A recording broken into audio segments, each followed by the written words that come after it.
This is from Andrew Quirky, and forgive me, Andrew, my name gets butchered a lot, so I apologize if I mispronounced it. This is for Karen. Can Karen recall the first time that she listened to Dirty Mind? And what were your initial impressions? He's also a northerner in the UK. Okay. I mean, I didn't listen to Dirty Mind at the time, but I think I listened to it as a student, and it was just, it was mind-blowing hearing the album. And also it was, I have to be honest, it's like, you know, in the households that I lived, it was a Caribbean household. So there was a lot of jazz and a lot of reggae, and a lot of my dad was very into informing me that, you know, Jimi Hendrix and Little Richard were key to kind of like black music.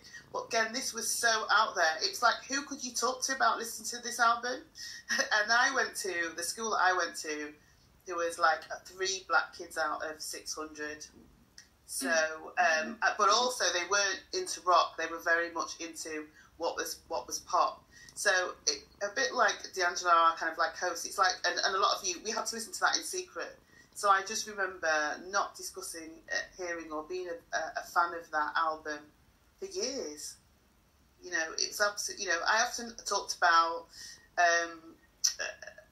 Prince, the person, and being groundbreaking as an artist, but you couldn't go deeper than that. I wasn't able to go deeper. It's something you kept to yourself, to be honest.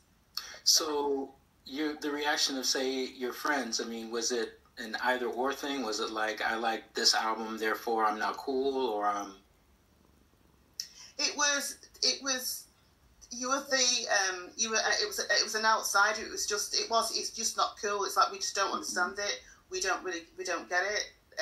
That's just kind of where it finished. You know, it started and ended there. Really, because it was so unlike anything else anybody else had heard of. And you know, if you think about raunchy music that was out there, or sexual music, it was, you know, there was layers to it. People didn't realise how raunchy Barry White was, for instance, and that was for older people. Here was this young guy, and it was so explicit. I mean, you're not going to discuss an album that talks about incest really with somebody, are you? You know, it's not, you know, and also